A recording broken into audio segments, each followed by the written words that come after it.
Hello and welcome to another update video about Link. Link could still get one more low here or two more lows even. We're going to take a look at that. At least I don't have any, well, clear evidence that a low has already formed. So we'll take a look at the overall structure first for anybody who's new on the channel. Still, this is unchanged. We have an overall, the chart really hasn't changed for months now. So we have, since the June 23 low, we have a potential 5-wave move up in the making, a so-called diagonal pattern. Yeah, so the wave 3 likely topped in November. We are now likely in this wave 4 and the wave 5 is still to come. That's the idea, especially as long as the $9.75 level is holding.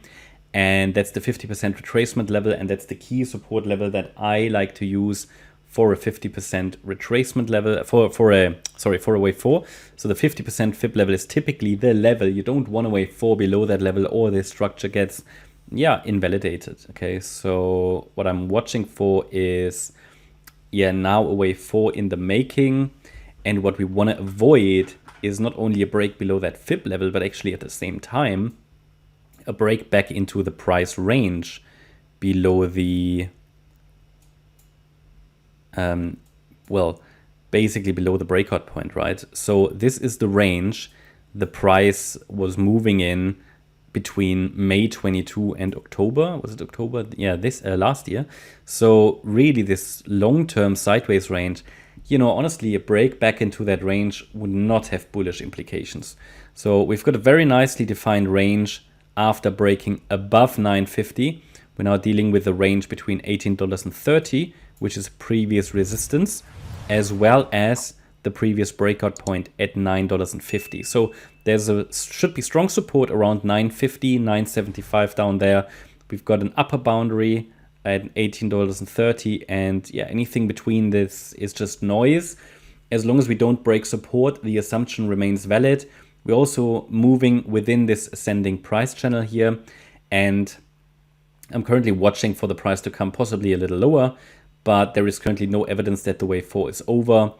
The wave 5 is still expected to reach at least $18.30, better $21 and beyond. This is the next major fib level after basically making a new high. So when the price can break above the third wave high, break above this structural resistance, we're looking at this range here as an ideal target range for wave 5 of 1 between $21 and $29, whereas I think the $29 level will be quite a stretch.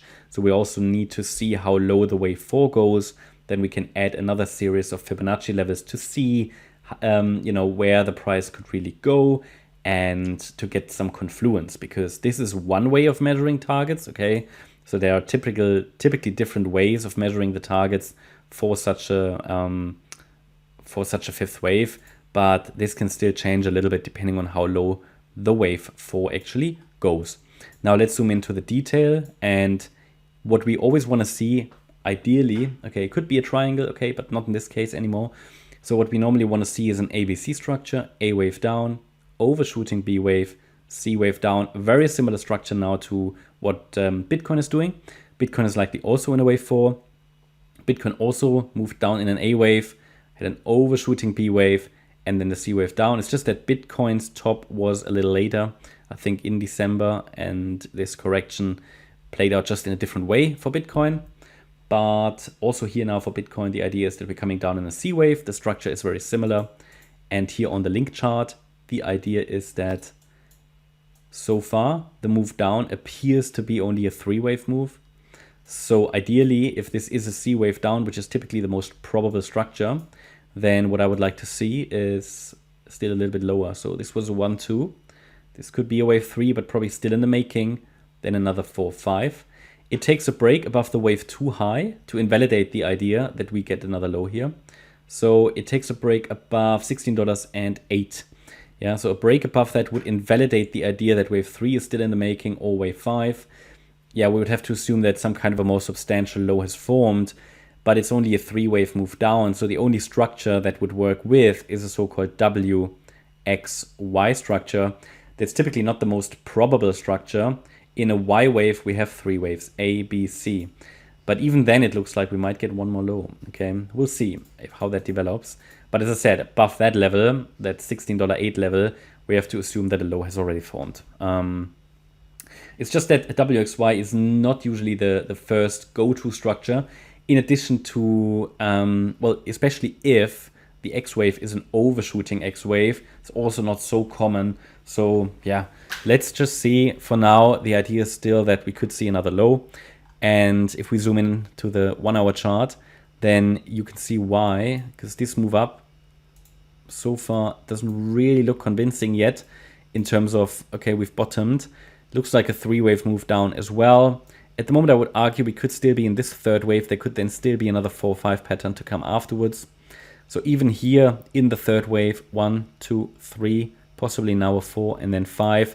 This will already get invalidated. Yeah, the microstructure with a break above that swing low, $15.07.